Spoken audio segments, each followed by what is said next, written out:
छोटा राजन, जुर्म की दुनिया का वो नाम जिससे पूरा अंडरवर्ल्ड थर थर कांपता है, जो मुंबई में दहशत का दूसरा चेहरा बताया जाता है। और अगर अंडरवर्ल्ड की दुनिया में दाऊद इब्राहिम के बाद किसी डॉन का नाम लिया जाता है तो वो है छोटा राजन। तो ऐसा क्या हुआ कि एक टिकट ब्लैक मार्केटिंग करने वाला बच्चा अंडरवर्ल्ड का छोटा डॉन बन गया? आखिर एक मिडिल क्लास फैमिली का बच्चा जुर्म का बादशाह कैसे बना? क्यों अंडरवर्ल्ड के सबसे बड़े डॉन और छोटे राजन की दुश्मनी पनपी? और कैसे ये छोटा राजन आगे चलकर भारत की खुफिया एजेंसी के साथ मिलकर काम करने लगा? और क्यों छोटा राजन आज the don who survived dead list underworld कहा जाता है? छोटा राजन से जुड़ी हर एक छोटी से बड़ी बात पता चलेगी आपको आज की वीडियो में। वीडियो को आखिर तक देखना मत भूलिए। 13 जनवरी साल 1960 मुंबई के चैम्बूर में तिलक नगर की एक लोअर मिडिल क्लास फैमिली में एक बच्चे का जन्म होता है जिसका नाम रखा जाता है राजेंद्र सदाशिव निकालजे। पिता सदाशिव निखलजे दवाइयों की फैक्ट्री में एक मामूली वर्कर थे। फैमिली में माँ बाप के अलावा 3 भाई 2 बहनें रहती थी। फैमिली की कंडीशन बेहद खस्ता थी। ऐसे में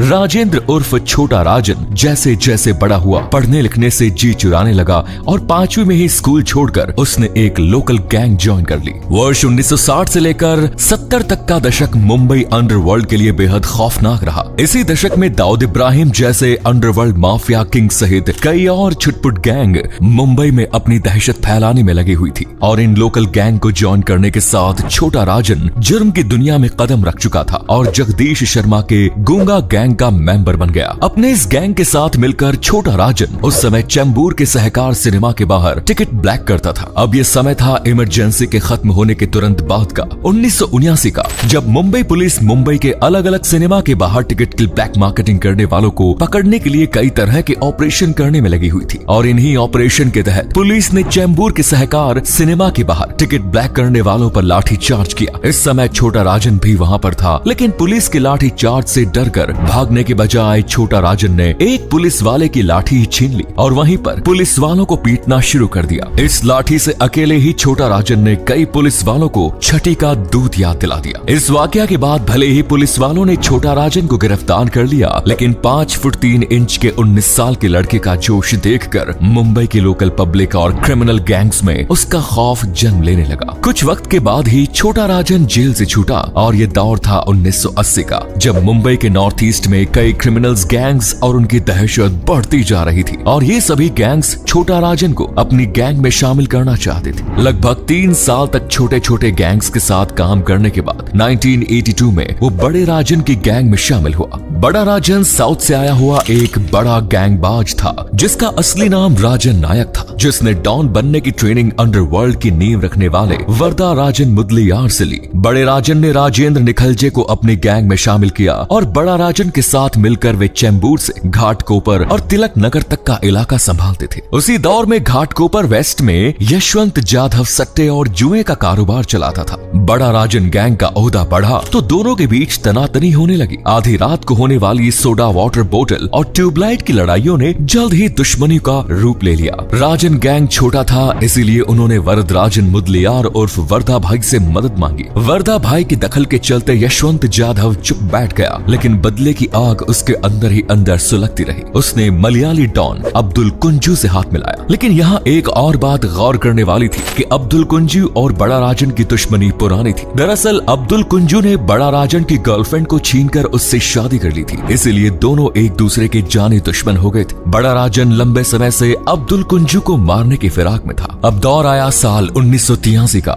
जब एक क्राइम के सिलसिले में बड़े राजन को पुलिस ने पकड़ा और जब उसे अदालत में ले जाया जा रहा था तो अब्दुल कुंजू ने बड़ा राजन की हत्या कर दी। बड़े राजन की हत्या के बाद छोटा राजन पूरी तरीके से बौखला गया और गैंग की कमान संभालने के बाद बड़े राजन की हत्या से झल्लाया छोटा राजन अब्दुल कुंजू से बदला लेने की फिराक में था। यही वक्त था जब राजेंद्र निखलेज को नया नाम मिला, छोटा राजन। अब छोटा राजन ने कुंजू से बदला लेने के लिए घाटकोपर से शहरबंदी करवाई। छोटा राजन के खौफ के चलते अब्दुल कुंजू कई माफिया और गैंग के पास अपनी जान बचाने के लिए गया, लेकिन जब सभी ने हाथ खड़े कर दिए तो 9 अक्टूबर 1983 के दिन छोटा राजन से बचने के लिए अब्दुल कुंजू ने मुंबई क्राइम ब्रांच में जाकर खुद को सरेंडर कर दिया। लेकिन यहाँ भी छोटा राजन ने उसका पीछा नहीं छोड़ा और उस पर हमला किया, जिसमें उसके कंधे पर गोली लगी, लेकिन वो बच गया। इस इंसिडेंट की 3 महीने बाद जब पुलिस ने कुंजू के कंधे के इलाज के लिए उसे जे हॉस्पिटल में एडमिट कराया तो छोटू राजन ने भेष बदलकर हॉस्पिटल में कुंजू पर हमला कराया, लेकिन कुंजू एक बार फिर बच गया। इन सब के बीच भले ही छोटा राजन अब्दुल कुंजू को मारने में नाकामयाब रहा, लेकिन इसकी प्लानिंग, स्ट्रेटेजी और चालाकी की चर्चा पूरे अंडरवर्ल्ड में जोरों शोरों से फैल चुकी थी, जिसे सुनकर उस समय अंडरवर्ल्ड के डॉन दाऊद इब्राहिम और अरुण गवली ने छोटा राजन को अपने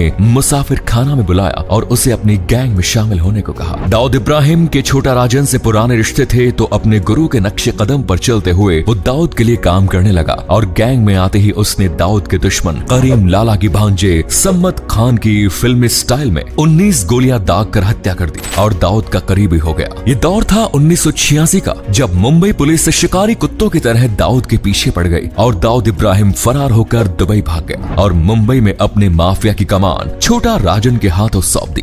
धीरे धीरे साल 1987 का समय आया, जब छोटा राजन को खबर मिली कि अब्दुल कुंजू मुंबई में लोकल मुकाबलों में अक्सर मैदान पर क्रिकेट खेलने जाता है। तभी मौके का फायदा उठाते हुए छोटा राजन के लोगों ने मैदान में अपने हथियारों से अब्दुल कुंजू को वहीं ढेर कर दिया और अपना बदला पूरा ले लिया। अब तक छोटा राजन ने दाऊद के स्मगलिंग बिजनेस को मुंबई से नेपाल और श्रीलंका तक फैलाया। मुंबई में दाऊद के नाम पर चलने वाली डी कंपनी की कमान भी अब छोटा राजन के हाथ में थी और अब तक दाऊद ने भी दुबई में अच्छी खासी पकड़ बना ली और अब वो दुबई में अपने दोनों खास आदमी छोटा राजन और छोटा शकील को बुलाना चाहता था। 1987 के आखिरी महीनों में दाऊद ने छोटा राजन को दुबई में अपने पास बुला लिया और 1988 में छोटा शकील को दुबई बुलाया गया। दुबई में बैठकर भी छोटा राजन ने मुंबई में दाऊद की दहशत को कम नहीं होने दिया। उसने दुबई में बैठे बैठे ही दाऊद इब्राहिम की विरोधी अशोक जोशी गैंग को मुंबई के पनवेल रोड पर मौत के घाट उतरवा दिया। वहीं दूसरी तरफ 90 के दशक में डी कंपनी में भी छोटा राजन ने अपनी पूरी पकड़ बनाई और अब ये न केवल दाऊद इब्राहिम का बायां हाथ था बल्कि उसका खौफ भी बन चुका था। डी कंपनी दिनों दिन तरक्की के आसमान छू रही थी और नेशनल और इंटरनेशनल मार्केट में अपना दबदबा बना चुकी थी। हर महीने करीब 80 लाख से 1 करोड़ की कमाई हो रही थी। लेकिन ये बात गैंग के दूसरे मेंबर छोटा शकील, शरद शेट्टी और सुनील रावत को कतई रास नहीं आई, क्योंकि उन्हें हर काम के लिए छोटा राजन से परमिशन लेनी पड़ती थी। तो उन्होंने छोटा राजन के खिलाफ दाऊद के कान भरने शुरू किए, लेकिन दाऊद फिर भी छोटा राजन पर भरोसा जताता रहा। साल 1992 में दाऊद इब्राहिम की बहन हसीना पारकर के पति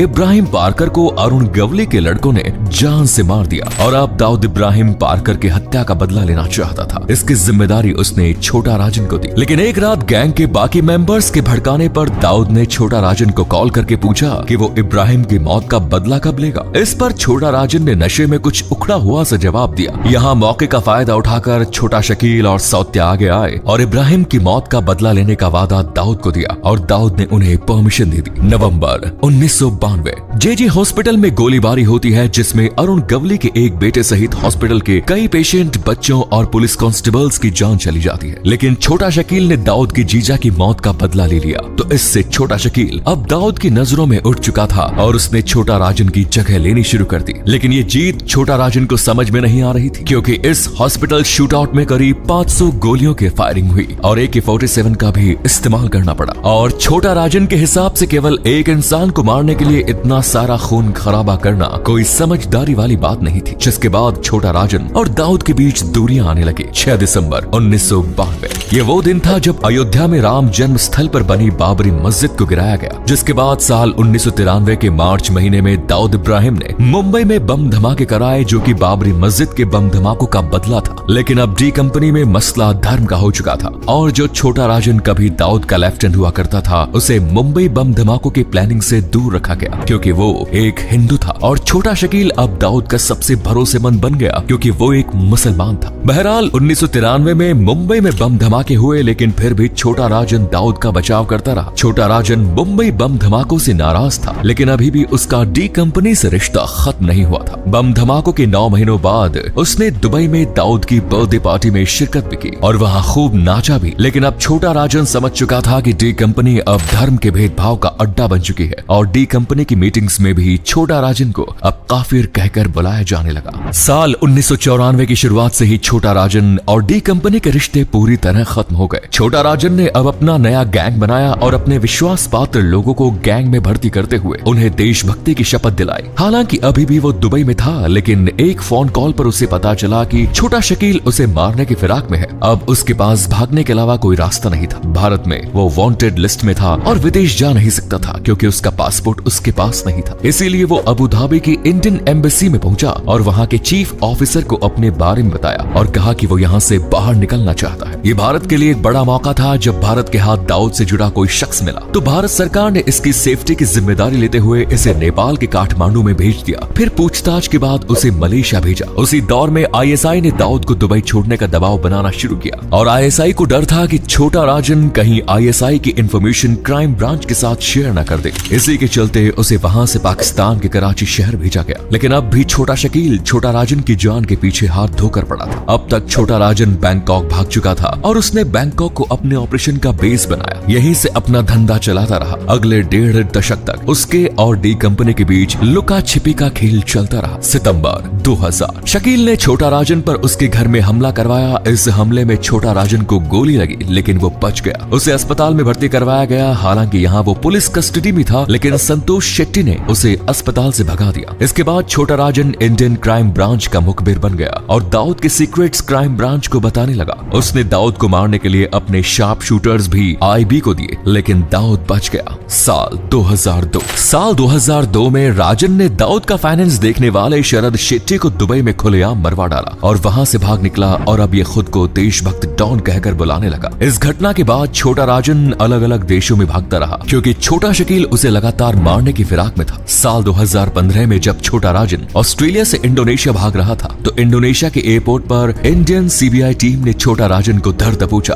तब वो मोहन कुमार नाम के पासपोर्ट से ट्रैवल कर रहा था। 6 नवंबर 2016 पूछताछ के बाद उसे भारत लाया गया और उसकी इन्वेस्टिगेशन के दौरान उस पर 70 मुकदमे हुए लेकिन उसे सजा 2011 के एक क्राइम मर्डर के बेस पर हुई। दरअसल 11 जून 2011 में छोटा राजन ने मुंबई के पवई में मिड डे न्यूज़पेपर में काम कर रहे सीनियर क्राइम रिपोर्टर ज्योतिर्मय डे की हत्या करवाई और जब उसे 2015 में बाली से गिरफ्तार किया गया तो रिपोर्टर ज्योतिर्मय डे की हत्या के केस में उसे उम्र कैद की सजा सुनाई गई। दिल्ली के तिहाड़ जेल के खुफिया सेल में अब भी वो अपनी सजा काट रहा है। तो दोस्तों ये थी छोटा राजन की कहानी जो भले ही मुंबई का डॉन रहा हो लेकिन उसने बेगुनाहों को मारने की कोशिश कभी नहीं की और आज पुलिस खुद इसकी सेफ्टी में लगी है। तो उम्मीद है आज की वीडियो में दी गई जानकारी आपको पसंद आई होगी। चैनल को सब्सक्राइब जरूर करें। वीडियो पसंद आए तो लाइक करें, शेयर करें। धन्यवाद।